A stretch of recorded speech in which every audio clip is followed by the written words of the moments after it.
Assalamualaikum warahmatullahi wabarakatuh. Mga kapatid, mayroon pong nagtatanong patungkol sa kalima na ito sa Quran, itong majareha, na kung saan ang ra dito ay mayroon siyang parang diamond dito sa baba.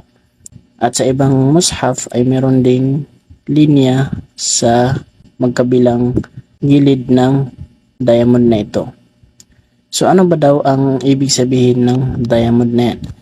So ang diamond na yan ay simbolo po yan na magkakaroon dyan ng tinatawag na imala. Imala ibig sabihin ay yung parang mula sa fatha ay parang ikikiling mo siya o kaya ay parang itatagilid mo siya papuntang kasra. So ibig sabihin, nasa pagitan ng fatha at ng kasra ang haraka ng ra na ito. Okay, so kung mabasahin siya, majareha, majareha, nasa pagitan ng ra at ng ri, majareha. So yun lamang po. Assalamualaikum warahmatullahi wabarakatuh.